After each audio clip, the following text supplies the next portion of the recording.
GTK Transformatif, melestarikan budaya melalui kegiatan kokurikuler dan pendidikan karakter di SMP Negeri 38 Buton.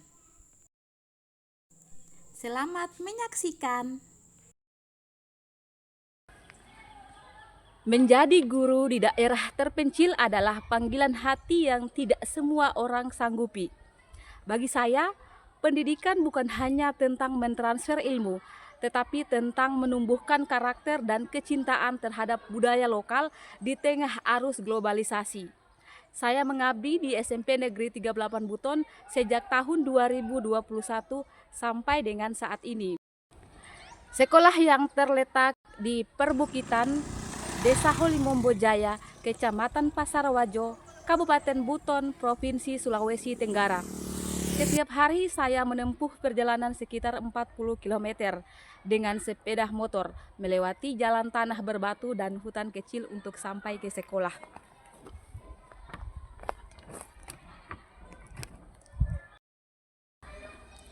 Kondisi geografis ini membuat banyak kegiatan sekolah harus disesuaikan dengan keadaan alam dan sarana yang terbatas. Namun, di balik keterbatasan itu, saya menemukan kekayaan luar biasa, yakni kearifan lokal masyarakat Desa Holimombo Jaya, yang syarat nilai gotong royong, kesederhanaan, dan kebersamaan. Rasa solidaritas dan persaudaraan masyarakat Holimombo Jaya sangat begitu erat dan kental. Apalagi jika ada saudara atau masyarakat lainnya yang mengalami kedukaan, mereka langsung pergi mengunjunginya tanpa harus mendapat panggilan atau undangan dari keluarga yang mengalami kedukaan atau keluarga yang sedang mengadakan pesta kecil. Nilai-nilai inilah yang menjadi dasar saya mengembangkan kegiatan kokurikuler lintas mapel berbasis kearifan lokal yang mengintegrasikan pelestarian permainan tradisional, proyek kerajinan tangan dari bahan bekas, penguatan karakter melalui kegiatan masa pengenalan lingkungan sekolah atau MPLS. Saya menyadari bahwa arus modernisasi telah membuat anak-anak mulai meninggalkan permainan tradisional seperti tarik tambang, KAC, engkrang, dan kebawa-bawa.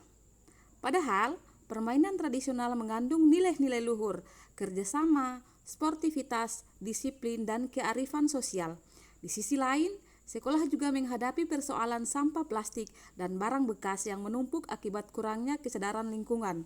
Dari kondisi tersebut, saya merasa perlu melakukan gerakan transformasi kokurikuler yang tidak hanya menghidupkan kembali permainan tradisional, tetapi juga mengajarkan keterampilan kreatif dan karakter positif melalui kegiatan gelar karya dan program MPLS berbasis nilai-nilai Pancasila. Sebagai guru, saya berkomitmen menghadirkan kegiatan yang tidak hanya menyenangkan, tetapi juga menumbuhkan karakter, kreativitas, dan kepedulian lingkungan siswa. Praktik inilah yang saya angkat dalam lomba apresiasi GTK Transformatif 2025.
Oke, luar biasa hari ini. Ayo, kelas 8 bola musuh semuanya.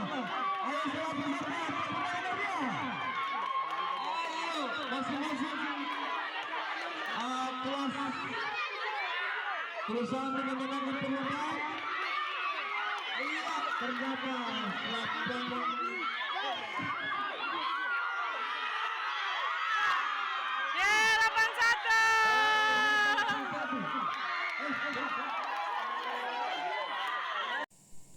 Dalam permainan tradisional ini, bukan sekedar adu kekuatan fisik, tetapi memiliki makna dan nilai filosofi yang mendalam tentang kebersamaan, kerjasama, dan semangat pantang menyerah. Dalam permainan ini, kemenangan tidak ditentukan oleh kekuatan individu, melainkan oleh kekompakan tim. Semua peserta harus bergerak seirama, menjaga ritme, saling mendukung dan percaya pada kekuatan bersama. Dari sinilah muncul makna bahwa persatuan lebih kuat daripada kehebatan pribadi. Kegiatan mendaur ulang sampah menjadi hasil karya bukan hanya kegiatan kreatif semata, tetapi juga sarana pendidikan karakter dan pembentukan kesadaran lingkungan yang mendalam. Melalui proses ini, peserta didik belajar untuk melihat nilai dari sesuatu yang sering dianggap tidak berguna. Mereka belajar bahwa di balik setiap limbah ada peluang, ada ide, dan ada tanggung jawab moral untuk menjaga bumi tempat mereka berpijak. Dalam jangka panjang, kegiatan ini menanamkan pola pikir berkelanjutan. Peserta didik akan tumbuh menjadi pribadi yang lebih peduli terhadap lingkungan dan memiliki kesadaran untuk mengelola sampah dengan bijak. Pada akhirnya, manfaat terbesar dari kegiatan ini adalah terbentuknya generasi berkarakter, peduli lingkungan, kreatif, bertanggung jawab, dan berdaya. Ternyata, kegiatan kokurikuler kearifan lokal menambah daya ingat dan inovasi peserta didik saya untuk maju dan terus maju ke tahap yang lebih tinggi lagi. Sebagai seorang pendidik, kebanggaan terbesar saya bukan hanya ketika melihat murid saya pintar, tetapi ketika mereka berani berkarya dan berprestasi dengan hati. Pada kesempatan yang membahagiakan ini, saya mendapat kepercayaan untuk mendampingi salah satu peserta didik saya ke kota Surakarta dalam rangka menerima penghargaan sebagai 10 nomine terbaik penulisan cerpen tingkat nasional. Perjalanan ini bukan sekedar perjalanan fisik menuju kota budaya, tetapi juga perjalanan batin yang penuh makna. Dampak bagi siswa ketika ada temannya berprestasi, ternyata kehadiran seorang siswa yang berprestasi di lingkungan sekolah membawa pengaruh yang besar bagi teman-temannya. Prestasi tersebut bukan hanya menjadi kebanggaan pribadi, tetapi juga membangun semangat, motivasi, dan budaya positif di kalangan peserta didiknya. Prestasi seorang peserta didik bukan hanya miliknya sendiri, tetapi berdampak luas sebagai energi positif bagi seluruh komunitas sekolah. Teman-temannya belajar untuk termotivasi. Saya Safdal, kelas 92 dari SMP Negeri 38 Buton. Alhamdulillah saya bisa mewakili teman-teman saya untuk menghadiri 10 nomine 3. kategori penulisan cerpen tingkat nasional, serta bisa bertemu langsung dengan Bapak Joko Widodo. Terima kasih. Perjalanan menjadi seorang pendidik bukanlah jalan yang mudah, namun selalu penuh makna. Di setiap langkah ada tantangan, ada pengorbanan, dan ada harapan besar yang tumbuh bersama peserta didik kita. Melalui kegiatan kokurikuler berbasis kearifan lokal, permainan tradisional, dan pendidikan karakter, saya belajar bahwa pelestarian budaya tidak hanya soal menjaga warisan, tetapi juga tentang menanamkan nilai-nilai kehidupan yang membentuk kepribadian generasi muda. Menjadi guru transformatif berarti menjadi bagian dari perubahan. Bukan perubahan yang memisahkan diri dari akar budaya, melainkan perubahan yang berakar kuat pada nilai-nilai luhur bangsa. Guru adalah pelita yang menuntun, bukan hanya di ruang kelas, tetapi juga di hati anak-anak yang sedang tumbuh mencari jati diri. Saya percaya keberhasilan pendidikan bukan hanya diukur dari prestasi akademik, tetapi dari seberapa dalam nilai-nilai moral dan budaya mampu mengakar dalam diri peserta didik.